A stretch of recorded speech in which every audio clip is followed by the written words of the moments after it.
Welcome to Days Your Update for July 5th, 2026. I'm your host, Chris Sologi. I'm Brandon Perkins.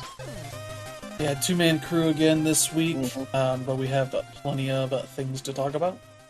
Yeah, mostly of what we're now calling the Microsoft massacre. Yeah, we got a bunch of industry news, some good, mostly bad stuff, Yeah. as well as things coming out and all that. So we'll get to that stuff a little bit later, but for now Yeah. we'll talk what we've been playing, and I will kick it off here. I've been playing some College Football 27. Mm-hmm. I'll say up front, they have been using AI in this game. It is Mm-hmm. disclosed on their Steam page for things that seem pretty poor for using it. As far as my ability to tell in the game, from what they're describing here on the Steam page, Mm. let's see, there's Dynasty and Road to Glory modes, storyline content in the hub screen, Mm. design, implementation, and tuning. So I'm not sure about those last two parts, but the storyline stuff, as they describe it, is literally just one line of text you get for some of the stuff you see on the main screen Mm-hmm. in each of those modes, where you get like a little bit of flavored text, I guess. Mm-hmm. And I would say it's mostly been pretty poor. Mm. Because all you really expect out of this stuff is like, oh, this team is the underdog against this team. Look out for this player who's playing well. Um, little recap type stuff. With it being one sentence, you notice more when it sounds real stupid. Mm. Like I've seen description of a player that I think had it was like a player of the week type of thing. And it was describing it as they stacked, X amount of yards and touchdowns to win player of the week. And I was like, I've never heard anybody ever say stacked for that kind of description of stats. And I was like, I don't think that's a good use of it. Because now that I know that they're using AI stuff, I'm looking at it more and just noticing how either extra bland it seems, or that it's really not doing anything that they haven't, it doesn't seem markedly better than anything they've done before with this kind of stuff. So it just sounds like it's a really stupid use of it. Mm-hmm. Let's see, the commentary scripting support, which could be something that could be useful, but I would also say commentary oftentimes has been pretty poor. So I started a Dynasty mode, which is their franchise mode, with the Kent State Golden Flashes, who's one of the worst teams in the country. They rate all the teams by stars from 0 to 5 stars, and they are one of the like dozen 0-star teams in the country. Mm-hmm. Which means I'm going to have trouble with things at times. But I was playing the second game against the FCS West, which is just the second tier division below the FBS, the bowl series division, which is the top one, and basically a team that you should be able to destroy with any team in the main part of the teams in this, and which like Kent State is rated at like a 65 overall, and this team is a 55. I beat them like 60 something to like 20. So I beat them pretty good. And they kept raving about how good the defense is for the FCS team. They're one of the best, run defenses in the league. I'm like, this team doesn't exist. What are you fluffing them up for? And all this. They do have some good moments where they're like talking about whatever, and you're, starting a play and things happen and it interrupts it, but they never go back to things they were talking about. Those are things that would be interesting as a way to do this stuff, but mostly it just highlights for me how bad a lot of the commentary is, at least from the main guys, because they like to lose context of what they're talking about, what the teams Mm-hmm. are. So many times where I was getting, so with Kent State, I was facing two really good teams in my first four Mm-hmm. games, South Carolina and Ohio State, Mm. and I was getting drummed by them. And they love to talk about how, you know, oh, we're not, we're not far out of this and all that. I'm like, what the fuck are you talking about? These teams are completely on different levels, and you're acting like they're equal and all that. And yeah, it's just poor commentary on that. Right here, trophy room support, which I don't know what that means. Um, there's descriptions for all the trophies, and they also put commentary or the mascots in there as well, with like a history of the mascot kind of stuff. And I haven't looked to see if they're accurate on all this, but I've seen Mm. some of the writing be pretty poor Mm. in the way they're writing things. Like they use commas to quote unquote add context to things that didn't need commas to Mm-hmm. it, and it's like real poor writing on that kind of stuff. To which if I'm like, if this was written by a human, I would be more lenient, but with it likely being AI, I'm just like, yeah, this is shit. But also that mode, that area of the game is literally hidden away in the menu screen. Um, and the last one is creating more realistic play calls made by CPU teams, which seems more like a machine learning kind of thing. I don't know. And so far, the play calling has seemed fine. Mm. It doesn't really seem like it's any different from the previous games. It's they're not using it to like make the recommendations for like plays that you should call any different, um, any better, and all that. So yeah, I don't know. So far, it just gives me uh, the ability to side eye anything that's going on in this game, Mm-hmm. and it's the sort of thing where if I didn't get a code for this, I would not have bought the game because of the AI use. I would have been like, yeah, I'll skip it this year. Um, but they made a lot of improvements on things and have fleshed out some other aspects of the game. Like in Road to Glory, the career mode, you get to they have more stuff going on. So like when you're um, using your like time tokens to um, fill up different meters for your player, whether it's like your not your scholastic stuff, so you get better grades, and meet the quota for what are minimum grades to keep playing, that kind of stuff.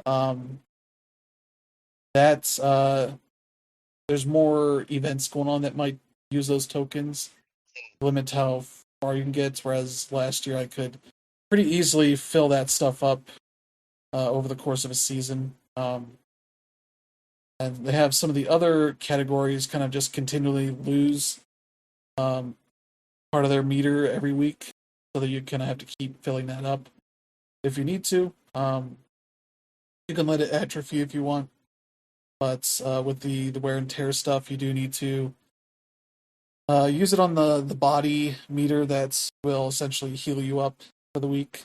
Mm.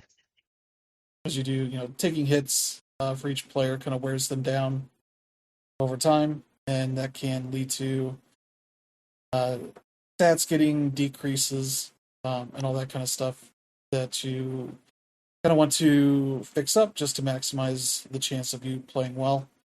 Um, and so, yeah, that's kind of the some of the stuff they're doing there. Some of the downsides, I've had this game crash 3 times so far. All I think while skipping past the like last little cutscene stuff you get before you get to the menus to quit out to the back to the game, the main menus where you could save. Had that crash 3 times now, and once while I was streaming it, so that was fun to get that caught on a video. Mm. Um, That video also showcased me throwing like 14 interceptions in 2 games, so yeah, nice proof that sometimes I don't play well in that game. But yeah, the Dynasty mode, they've added some new stuff. They've changed up uh, the recruiting stuff a little bit. I don't know if it's any better, really, so far. I'm still got time to work into it. But it seems like they have uh, players progress in their decision making for who they're going to, focus their attention on a little more quickly, so that you don't have a a bunch of players on your board that's slowly whittle down versus maybe have a little more turn through that. Um, they've added more presentation stuff, like there's drone shows now at the start of some of these games. That is neat, and some more team specific presentation stuff. You'd have the ability when you start games to, if you're the home team, be like, oh, we want a blackout or a whiteout, or whatever color stuff the team has for the fans to all be wearing, same color shirts, that kind of stuff to add to some of the atmosphere of this game. They've messed with the home experience where you're a visiting team, you get the stadium rumble kind of stuff that messes with your ability to see the plays you're going to be doing.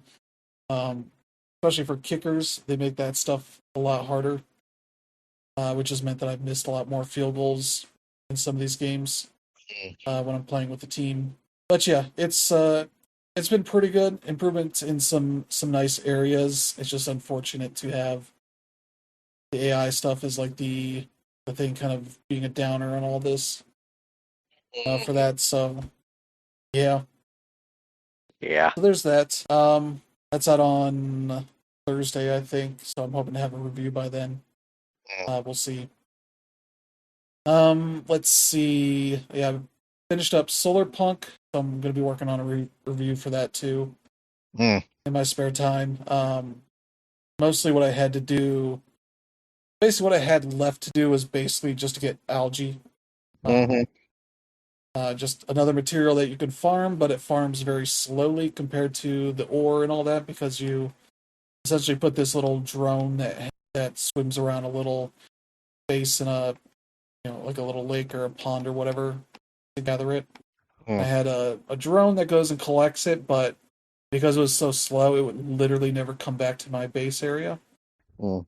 unless I just forgot about looking at it and missed it. So Mm. that was kind of fun to deal with. There was at one point where I got enough that I just went back over to the area and just picked it up before the drone could. I had to fight the drone for the algae instead of watching it fly long distances. Try to hope it would get back to me any sooner than it could be. So that was Solar Punk. I put down my thoughts in the review, but I enjoyed my time, but it's held back by a lot of accessibility issues. Too much of the text is incredibly tiny, no options to make that bigger because it was designed for a PC monitor and not a TV. So there's a lot of stuff there that is really hard to see, and they even have like a transparent like inventory screen that if you're looking over bright areas like clouds or daylight or whatever, it can be hard to see stuff that's in there as well. It also has bugs where some of the little pop-ups when you're highlighting things in your inventory would just stay there, Mm. even when I'm moving it around. Um, there'd be like parts of my inventory I could not see what was in there uh, because it just has UI that just sits, it doesn't move. Um, a lot of like annoying stuff like that, and things that the game doesn't tell you that you just have to figure out through trial and error. They're Mm. kind of annoying, in spite of it having a literally a manual book that you can make to look through a bunch of things. Mm. It does not explain everything, so that's a bit of a downer there. Mm. So there's that. I played the playtest for Erosion, Mm-hmm. which is a roguelite that has been at Keeley's show once or twice. So far, it's a voxely looking game, kind of almost in like a Western kind of setting. Um, and the way it starts is that your character is a dad who I forget exactly how it starts, but you run into these bad guys who kind of sweep onto your farm and coerce you into helping them. Mm. And in the process, they kill your wife and kidnap your daughter and kind of leave you for dead, but you kind of come back to life and realize you have to go into this dungeon, I guess, that in roguelite fashion changes every time. Um, to try to fight through it and beat the bosses and get to the end. Uh, it's part of trying to get your daughter back, but if you fail, you get 3 chances per era that this is in, um, to which you uh, lose 10 years and your daughter gets 10 years older. I think she's 8 when it starts. Mm. And so like where I was at, she was at 28. She'd pass by 10 years or 20 years. Mm. As part of the resurrection thing, is it takes 10 years to work.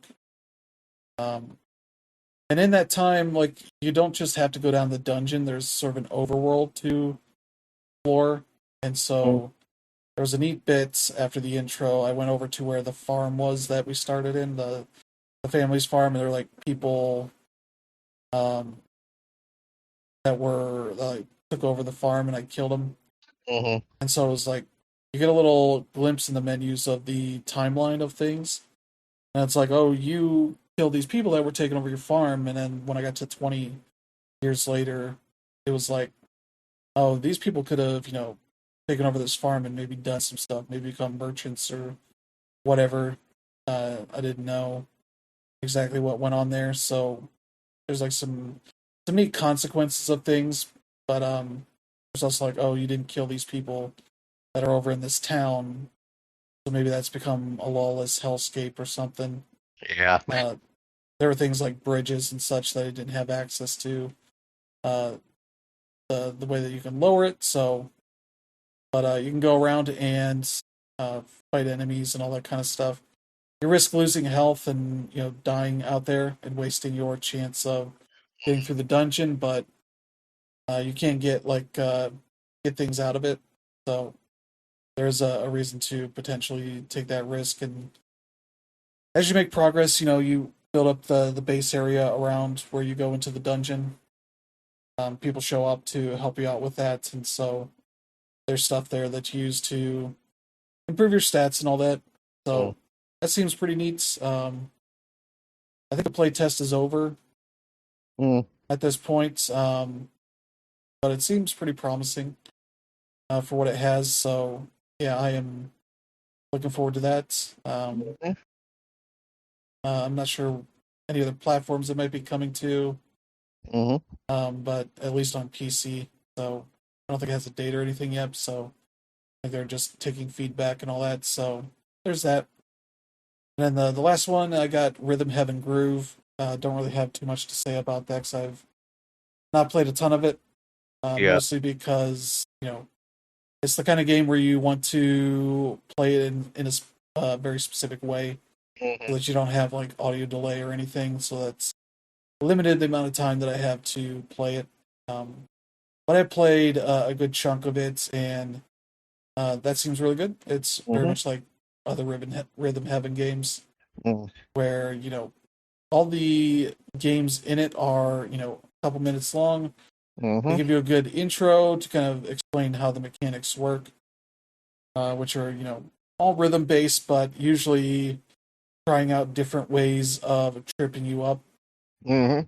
And so, like from the demos, the beginning of the game. So the first one is you're this little uh, round dude that's walking this path and have to jump through a hoop at a specific point. Mm. They kind of walk you through it. It's like trying it just having it come to you, and it tells you like, oh, that's hard, right? And it's like, all Mm-hmm. right, then we'll introduce these three other dudes that hang out in front of you, so you kind of get a rhythm to when you need to jump based on their jumping, kind of thing. And it's kind of does a lot of that for the other games. So you're trying to play through it without making mistakes, or as many mistakes as little uh, as you can, to Mm-hmm. get in amazing, which gives you a medal and then helps unlock extra stuff alongside the mini games. Mm. I got one on that one, and then I got one on another one that some of them I felt like I made more mistakes than I feel like should have counted. Mm. Other ones I felt like I did better than it felt like it is rewarding me. It's just I'm like, oh, you just did good, Mm. um, past it. But the second one is like this one with umbrellas that you're opening and closing in Mm. specific patterns based on what the other three are doing. So sometimes it's like, oh, you're just opening it or closing it. But Mm. sometimes you're doing, close and then open, or an open and close, like very Mm. specific patterns, or you're doing it at the same time, kind of stuff. So, yeah. There's one that involves like a frisbee that you're throwing, or that you're catching. That's the trick is that you have to count to seven before you jump, and by the end, it's literally zooming in on the person throwing it to you, um, as well as like not giving you any notes to count the seven. Mm-hmm. Would be like, one, two, three, four. It'll just do like one, two, stop counting for you. They'll just do Mm-hmm. one, and then you got to follow along, that kind of stuff. But then they just start zooming in on the person throwing the frisbee. So you have to count and also not have the visual feedback, which is sort of how Rhythm Heaven has been for a long time, which is uh, they try to trip you up by removing things that you come to rely on.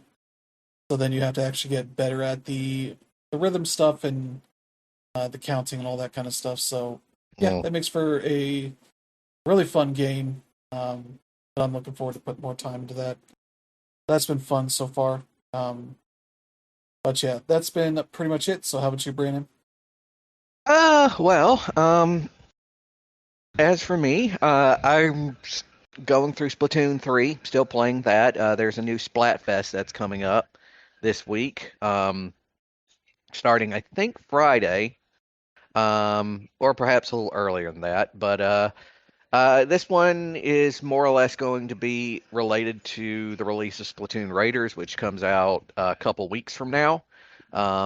I'm hoping to be able to get a copy of that so I can do the review. But um, yeah, this time the teams are speed, power, and tactics, having related to the three styles of play that you can play on that are supposed to be able to play as in Splatoon Raiders. Um, and it's cool. And one of the things I have noticed is that because we're getting closer to Splatoon Raiders, I'm seeing a lot of newer players showing up in Splatoon 3.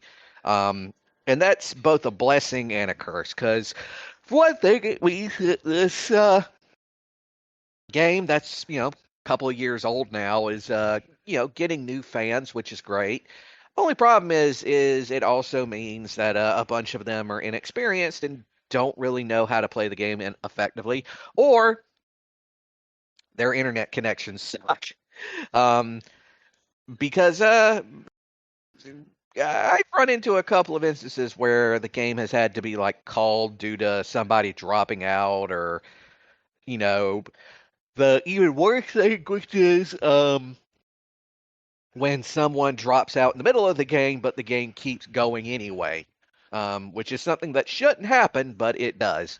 Um, and it's just you just deal with it. As I've said a million times before, when it comes to Splatoon, from the outset the game is incredibly unbalanced, so you just kind of embrace it. But on top of that, I'm also going back and I'm doing a fresh run on Deltarune because I did and finished Chapter 5 last week. It was amazing, obviously, but what I'm trying to do now is I'm trying to do a separate run where I'm trying to find all of the hidden stuff, um, specifically the hidden bosses. Because every chapter has a hidden boss that you go up against, and if you can successfully fight those hidden bosses and win, you get something called a dark shard. I'm gonna guess that when the all of the episodes of this game are completely released into like a single title, um, I'm gonna take a wild guess. Those dark shards are gonna come into play in the end somehow. So I want to be prepared for all of that when that happens, because much like with Undertale, I have a feeling that Deltarune's going to end up having some alternate stuff happening. But yeah, that's what I've been playing. All right, so yeah, let's get to some news. And first up with the new month, we have new PlayStation Plus Essential games. Mm.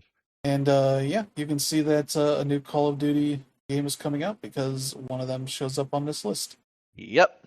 Call of Duty Modern Warfare 3 cross-gen bundle, PS5 and Mm. PS4.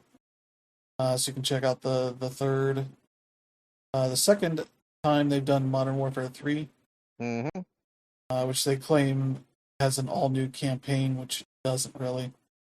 They're Mm-hmm. kind of PvE maps you can play Mm-hmm. in the form of a campaign, but they're not really campaign. It's kind of the weird thing they did that Mm. annoyed people enough that they, took a break from Modern Warfare again. Mm-hmm.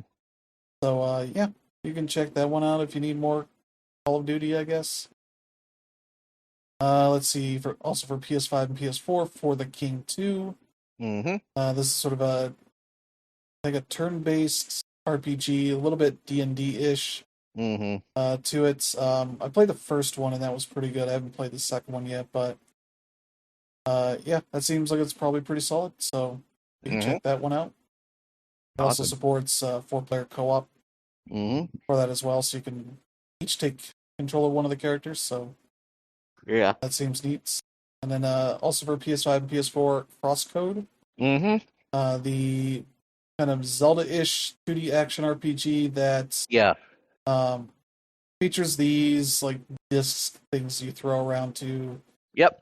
fight enemies and solve puzzles and whatnot. Yep. I've played this one. It's an amazing game, but be prepared because some of those puzzles are not. Some of those puzzles are some real brain busters. Like this isn't like, Zelda where a lot of the puzzles are fairly easy to comprehend. Some of these require like pattern recognition and timing and, just some of them are basically like the video game equivalent of like a Rube Goldberg machine, with like a lot of moving parts going on at the same time. So yeah, it's a great game. Just, be prepared. Yeah. Yeah, that'll be available here on July 7th. Yeah. Anything you're checking out here, Brandon? No, I've already played all these. All right. Um, but I will recommend Crosscode. Okay. That game is amazing. Yeah. I played like an hour or two of it. I've not gotten back to it yet. Hmm. Um, I feel like the intro kind of drags a little bit. It does, but it's worth it. Yeah. Because I believe I just got past it and it's like, all right, enough of this for now, and just never came back. Hmm. Because yeah, you go from the area you start in to a new area. Hmm. Um, I think because some shit goes down. Oh yeah. Um, so yeah, that's where that's at. But yeah, during Evo, Marvel Tokon Fighting Souls Hmm. announced the last three characters that will be joining Ghost Rider's team. Well, it's yeah. I was going to say they announced four characters, but we knew what one of them already was. So Yeah, we knew Ghost Rider was here, and yeah. his team is going to feature Blade, Yep. which is pretty cool. Hmm. Loki, Yep. which is also cool, and Deadpool seems like will be the character where they just break a bunch of things about the game. Yep. Like we all knew Deadpool was going to show up eventually, but Yeah, and yeah, then they go to name the team, and like, oh, it's the Midnight Suns, and then Deadpool's like, fuck that, mm, Samurai Outriders. yep. So yeah, that was a fun reveal there. Mm-hmm. For that, and then yeah, also announced the new stage, Asgard. Mm-hmm. So that looks cool. Yeah, there's details here about each of the characters. Um, Nolan North is the voice of Deadpool here, so he's still doing that. Mm-hmm. Um. But yeah, then they also announced that there will be an open beta for PS5 Yeah. and PC from July 24th to the 26th, so later this month. Unfortunately, if you don't have PSN access, you're basically going to be blocked off. Because it was announced earlier today that the shit that went down with Helldivers 2, yeah, it's going down with Marvel Tokon. But yeah, Yeah. let's see. They say Blade will be on there as a playable character, so you get to try one of the new ones. Like, but Blade has, I think that's like the first time he's been in a Marvel fighting game.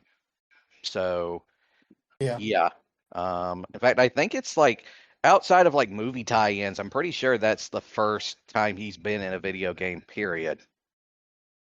maybe Yeah. because he's black. Can't have him in games.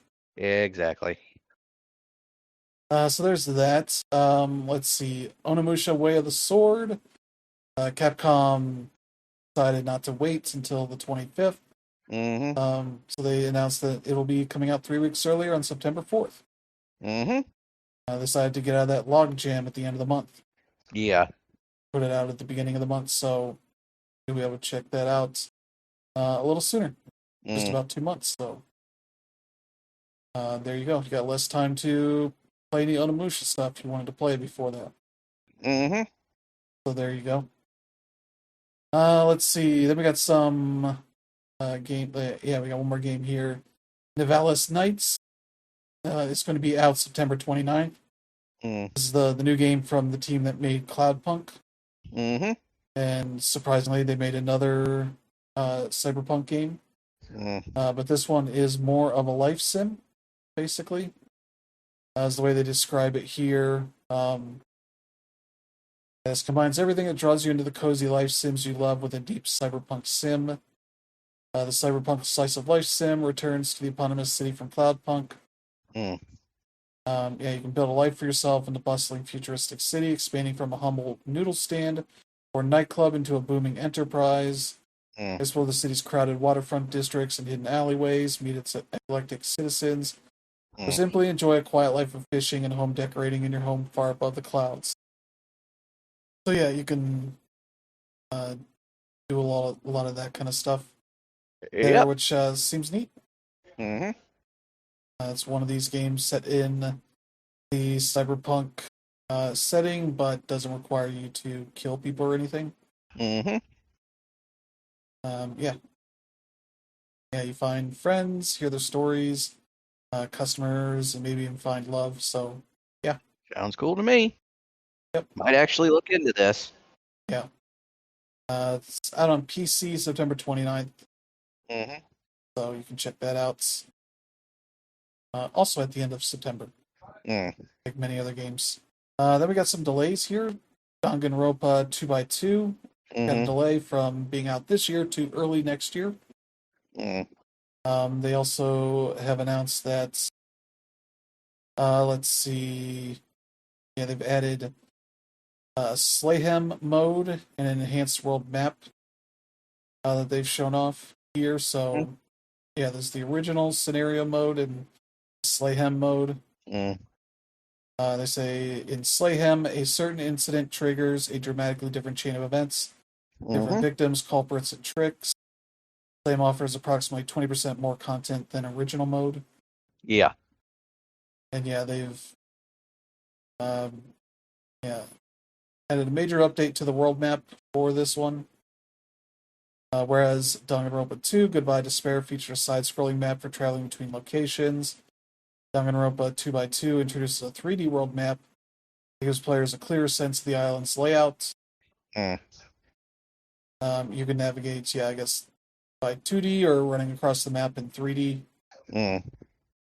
You can also, I guess, go around the 3D map in first person. Mm-hmm. That's a fun whole thing. So yeah, that's some neat extra stuff they're doing while they're finishing it up. Since it's not going to be out this year, Mm-hmm. that's good. Yeah. I played the original Danganronpa 2, and I liked it quite a bit. I am curious, like, what's going to be new this time around. Yeah, and yeah, that's not the only game that got delayed. Ontos, Mm-hmm. another game from Frictional Games, the makers of all the um, Soma Amnesia games, most of the Mm-hmm. Amnesia games, have this new game, Ontos, with Yeah. publisher Kepler Interactive. That Mm-hmm. was supposed to be out this year, but now it's going to be out next year. Yeah. They say here, Ontos is our most ambitious game to date, both in terms of its size and scale, and in the depth and layers of our story and gameplay. In Mm-hmm. order to deliver this vision, we have decided to push the release of Ontos to 2027. Yeah. We look forward to sharing more updates about Ontos, our characters, and our world soon. Mm-hmm. So there you go. Yeah. I'm expecting to play something that's going to be both, visually terrifying and philosophically nightmarish, the same way Soma was. Yeah, they don't really make nice games. No, they have never made nice games. Frictional Games has basically been making the same type of game since they started. And yeah, they're all terrifying. Yeah.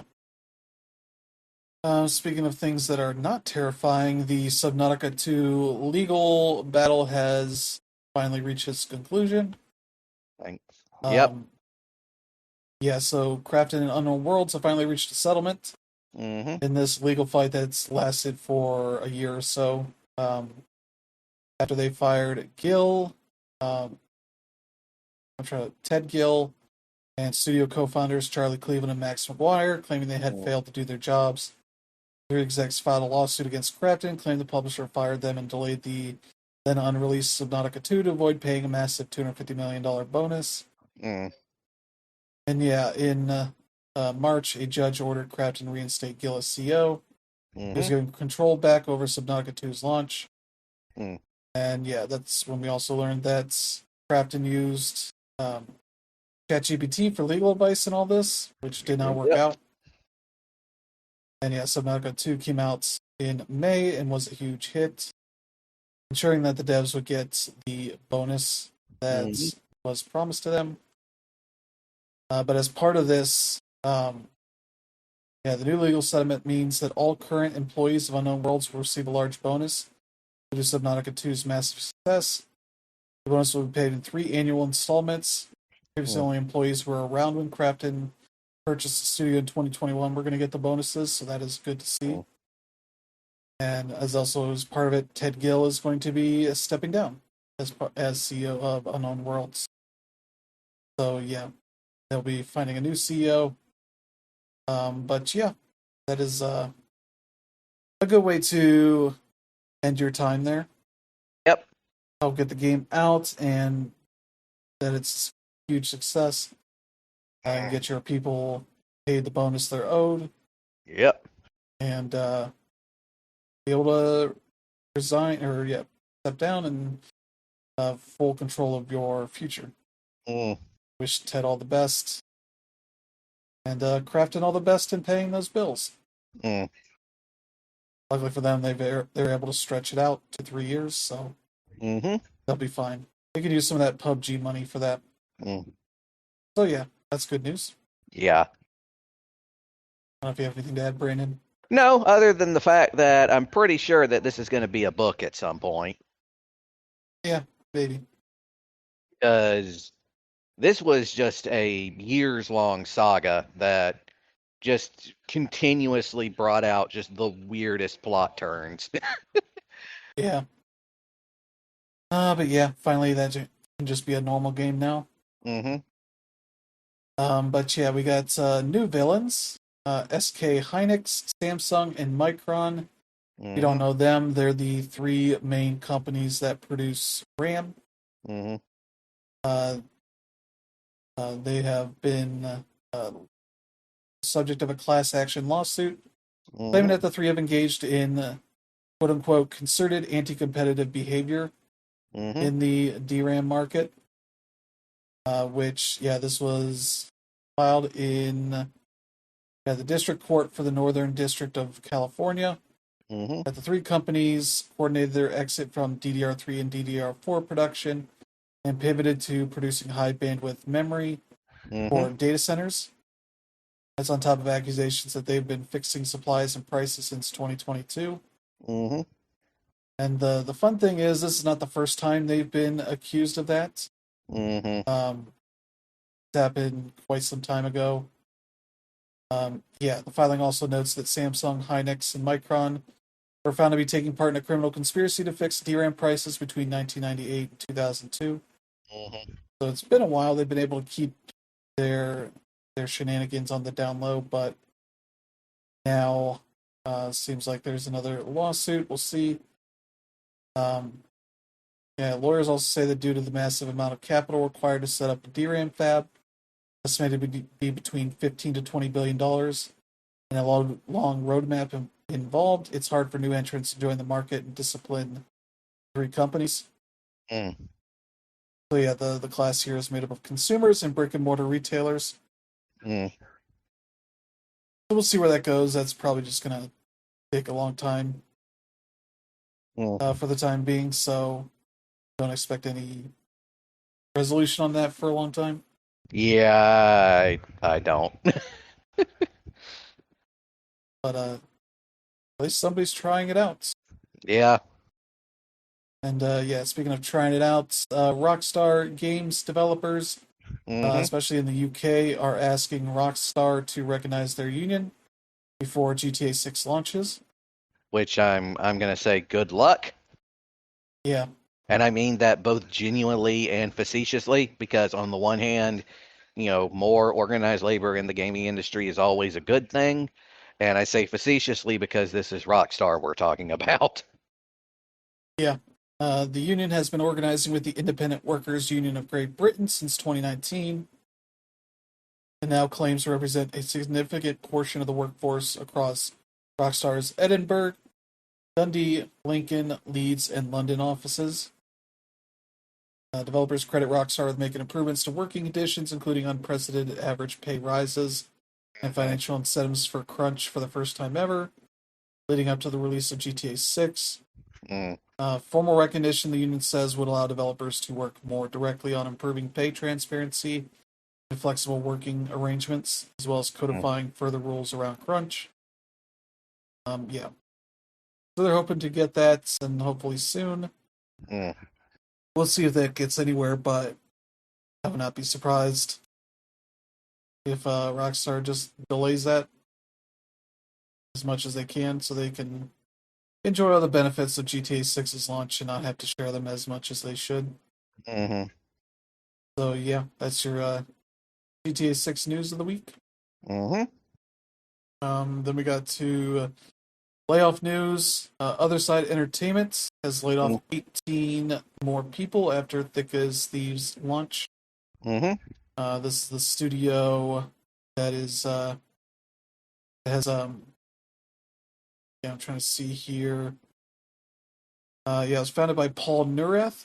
mm-hmm, Um, what's his face? Warren is in this. He's the studio head, I think. But yeah, this was a small team that worked on Thick as Thieves. They put out that $5 like prologue, um, essentially for like two maps, I think. They were hoping that would do well enough that they would get to keep working on it to add a bunch more content to the game, but it seems like it hasn't done that well. They seem to be at this point about 10 people, yep, so they might just be delaying the inevitable for this at this point, unfortunately. mm-hmm, Yeah, they say fewer than 10 employees remain at the studio, focus on performance maintenance for Thick as Thieves. Mhm. A spokesperson said that there's currently no plans for studio to work on any future games. Mm. So yeah, they laid off 17 people last month. Canceled its in development project codenamed Argos. So yeah, Warren Spector not having much luck after Deus Ex and Thief games that he worked on. Mhm. Just continues to be another one, especially trying to make games in a genre that just doesn't seem to do well. Mm. At least when Warren Spector's working, which is not great, since he's Mhm. one of the people that is responsible for the genre of the immersive sim. Yeah. Mm. But Mm. yeah, let's see. Yeah, we got this. Our first bit of Xbox news. Yep. Here we Xbox was go. set to publish IO Interactive's Project Fantasy, which they revealed a few years ago. Mhm. But it seems like in all the other stuff that's happening with Xbox right now, Mhm. this one got cut, at least the funding for it on Xbox's end. So IO Interactive has, as a result, had to lay off some people Mhm. for redundancy's sake, but say they are still 100% committed to the game, Mm. that it will see the light of day. So they're going to try and find other funding sources, or maybe 007 First Light keeps doing well enough to pay for this thing Yeah. to get to the finish line. Mm. I don't know what all of their plans are for it, but yeah, they still want to keep working on it. So yeah, Mhm. good on them. But Microsoft, yeah, kind of a poison pill at this point as a publisher for Mhm. external studios, because we had the team that was working on was a Contraband, Mhm. Avalanche. They had to lay off a bunch of people as a result of that getting uh, dropped. And then that just got canceled because they didn't have the means of Mhm. keeping it going. Luckily, IO Interactive has a successive game right now, Yeah. actually two, with Hitman and World of Assassination as well, bringing in some money. Mhm. So that's good to see Yeah. um, on their part. But wish them the best luck in finding funding for this thing. Yeah. Genuinely. So yeah, there you go. Mhm. And the last bit of Xbox news here is that another studio seems to be potentially on the chopping block, which Yeah. is And unfortunately, it's one of the really good ones. yeah, it's Arcane Leon, Mhm. and they are working on Marvel's Blade, Yeah. which is a game that got announced a couple years ago. They've been just kind of working on it. Potentially was maybe going to release it this year. It Mhm. seems like that may be another year or so for that. And that Xbox sees blood in the water, and maybe will come for them alongside the other studios they have been potentially looking at shuttering or spinning off to a new company. Yeah. Double Fine, Ninja Theory, Compulsion Games, and maybe more, Mhm. which continues to make that seem like it's going to be probably the worst series of layoffs that we've ever seen in this industry. Yeah. It's Which gonna is be a bloodbath, people. just saying a lot because Xbox Mhm. is responsible for a couple of those Yep. from ones they've done previously. Mm. And yeah, as I've said, the immersive sim genre not great for studios. Mm. Success and Arcane Leon is one of those Yeah. studios with Dishonored, which has done fine, but generally never made uh, big numbers on any of Mhm. those, which is a shame because they are quite good. Mhm. Prey did poorly as well, though they kept working on that for a while. So yeah, Mhm. unfortunately, when you had Skyrim and Fallout 4 buoying everything else, Yeah. things were fine at Bethesda, but now when you're at Microsoft, everybody is vulnerable. Mm. And unfortunately, that seems to be the case for Arcane here. So yeah, there you go. There's your Xbox news of the week. I don't know if you have Yep. anything to add, Brandon. No, it's just I mean, it's it's Xbox itself is to blame because they've they've made so many bad choices, and I'm gonna say Sony is very close behind them by what we're about to be talking about now. Yeah. So yeah, then Sony had their own things to talk about. Hmm. First one up here, they've kind of done the thing we were expecting to happen at some point. That they are shutting down the PlayStation stores for the PS3 and the Vita. Yep. They announced they were going to do this a few years ago, and then that ended up not happening because of Hmm. the backlash to it. Yep. So they held off for a while, and Hmm. now have come back because it's not like those stores have substantially made more money since then Hmm. or anything. PS3 store, especially, that's been around for 20 years now. Yep. Um, so they aren't shutting them down right away. Sort of a tiered release here. Hmm. In Mexico, Honduras, and Nicaragua, it'll be Yep. shutting down uh, in August of 2026. Or the PS3 store, the PS3 store will be shutting in August 2026 for those three countries. Mm. In additional Latin American and Middle Eastern countries, it'll be in late 2026 for the PS3 store. Hmm. Then in the rest of the countries, the PS3 store will close in July 2027. Mm. And the Vita store will close everywhere, I guess, based on the way they described this, also in July of Hmm. 2027. So you got a year to buy anything you need to and all that. Yeah. You'll be able to download stuff for the foreseeable future. Yep. Um, I've heard people try to make the claim that, like, oh, they're gonna take away your games and all that. It's like, I don't think that's gonna be the case. Hmm. Um, that stuff is pretty easy to make um, to keep going for a long time.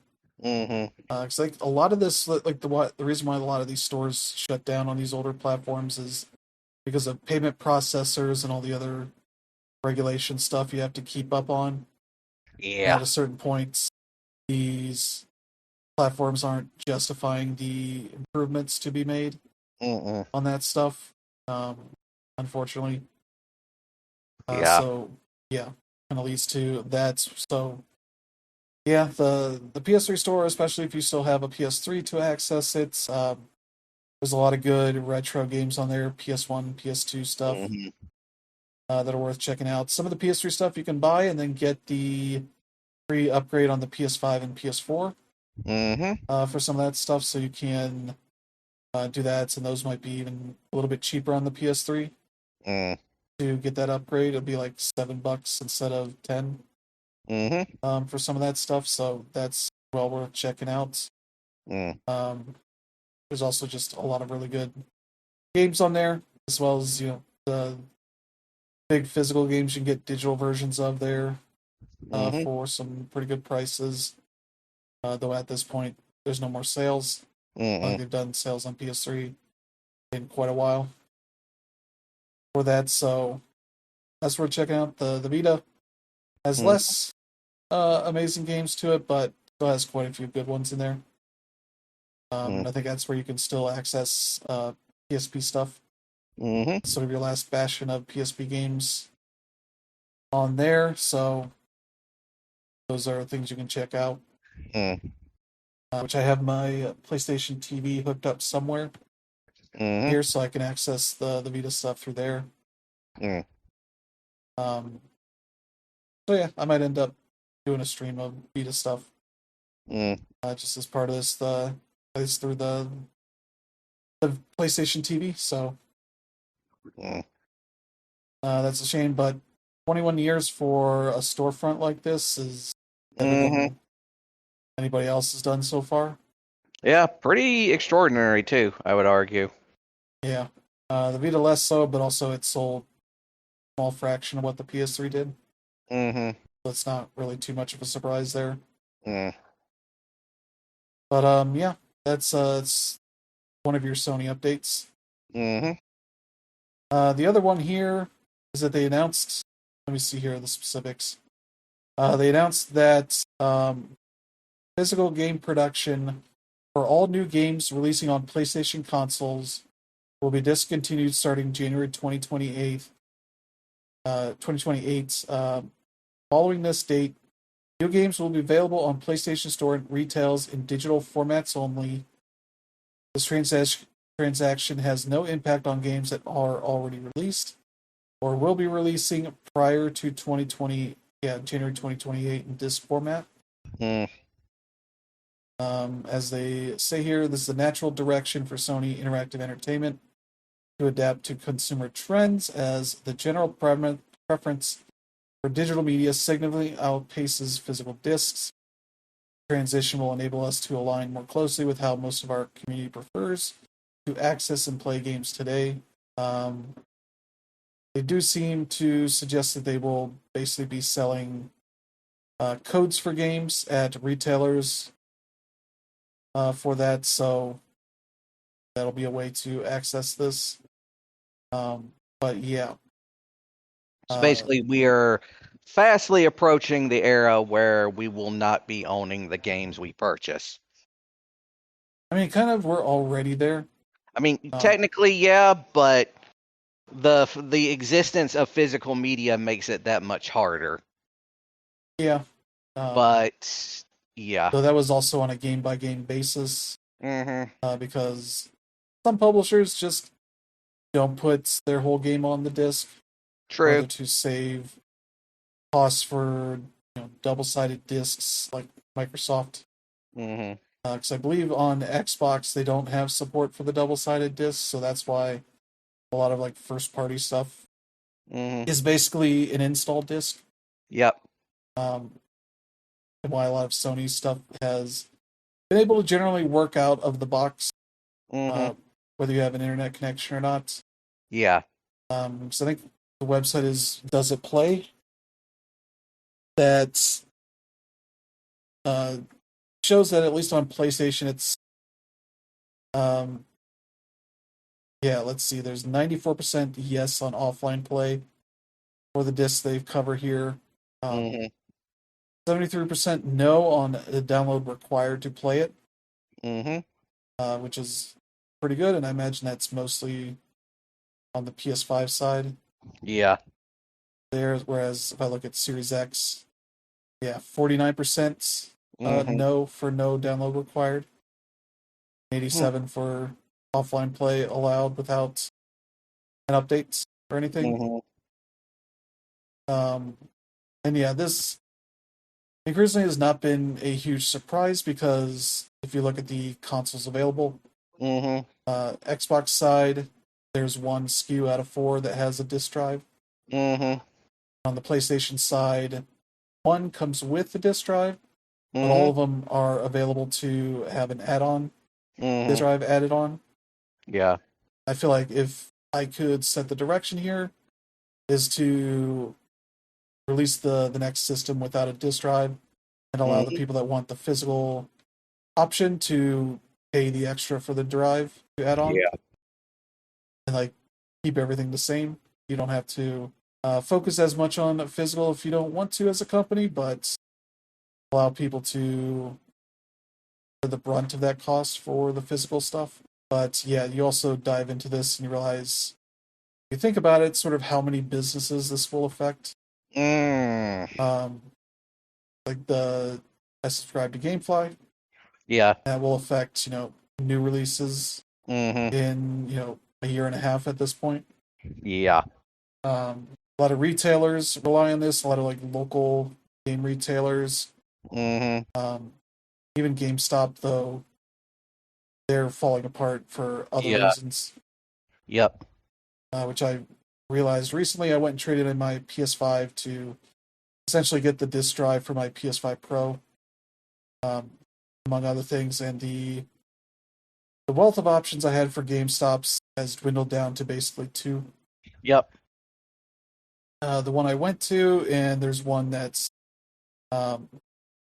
accessible, but not anywhere close.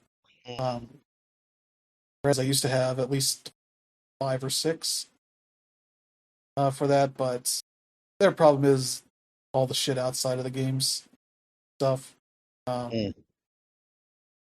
especially as they try to get into trading cards and retro games and all that stuff, Mm-hmm. where they can have higher margins. But retailers have, like the bigger retailers, have been largely slimming down on their game stuff, Mm-hmm. um, focusing on the big stuff that would be selling a lot, but you end up losing a lot of games in that process.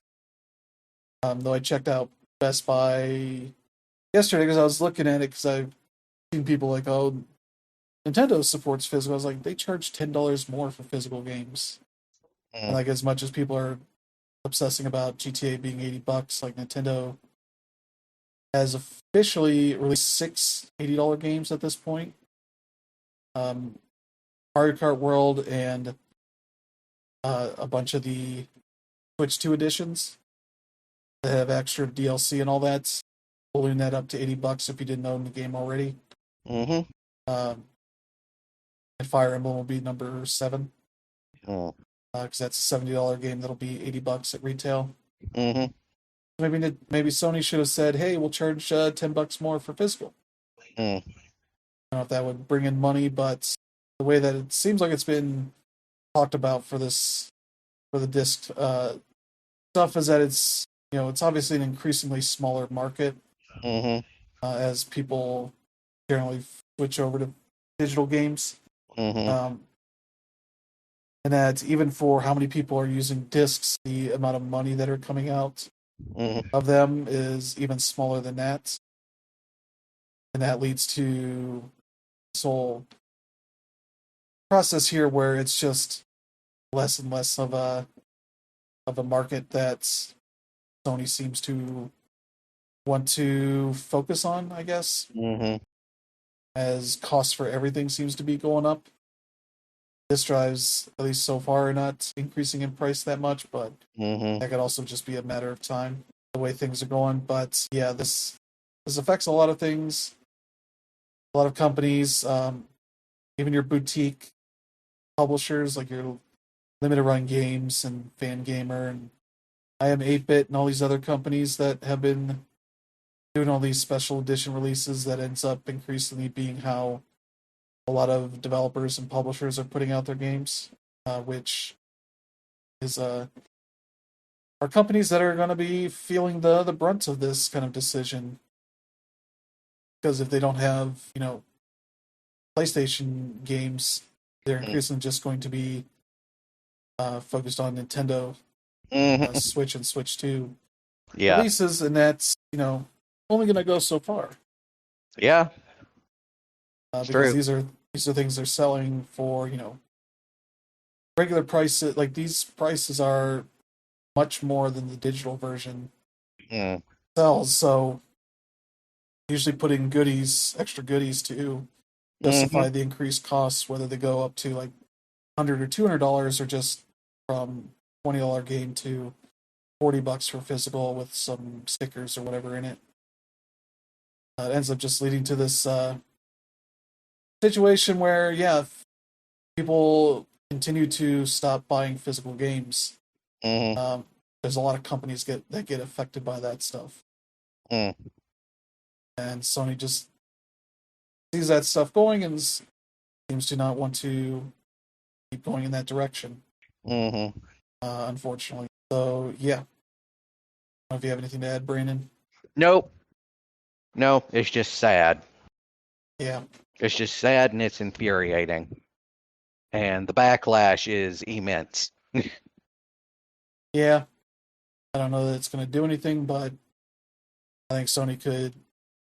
This seems far out enough that they very much are planning the PlayStation 6 Yeah, as as a part of digital this. only console. Yeah. And as part of this, so that I imagine if they do decide to step back from this, they have options for, a modular disk drive Yeah. add-on, that kind of stuff that could easily be worked into it. Mm-hmm. Uh, basically what they've been doing with the PS5, as much as Mm-hmm. people complain about it. A lot of that, like that's really smart design stuff there. Mm-hmm. So yeah, people are very mad, and Sony gets to be the butt of jokes.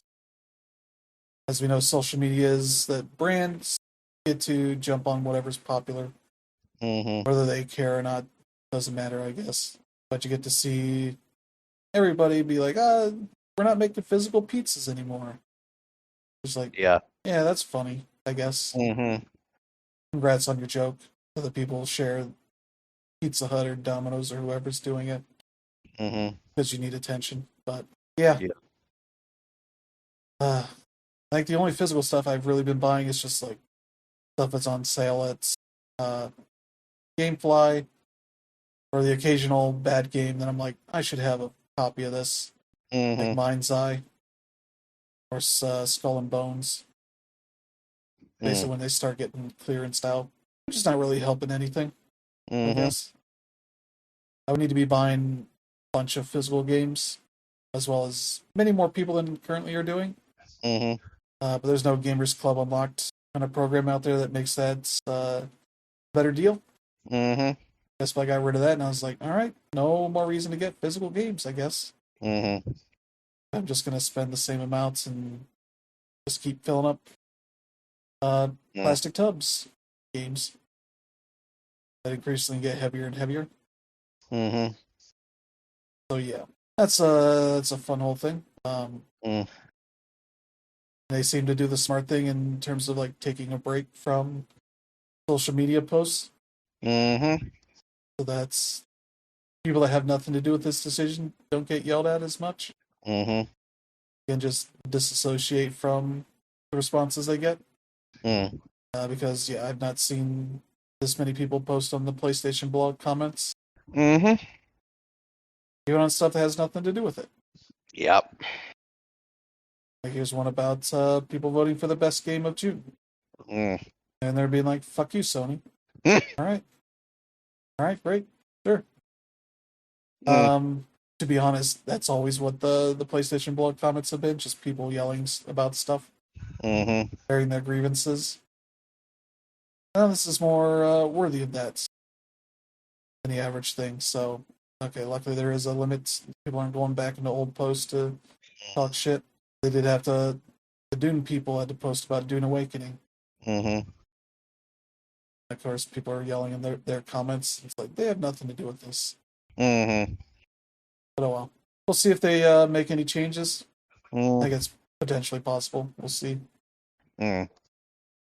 But yeah, people posting what is it, petitions on change.org, and I saw the numbers. I was like, that's not going to do it. Mm. It's like tens of thousands. Yep. Like this is the point, I guess, at a certain point. Mm-hmm. But yeah, yeah. Do you have anything to add? Nope. Just again, whole thing's really freaking sad. Yeah, I don't think that much of a surprise.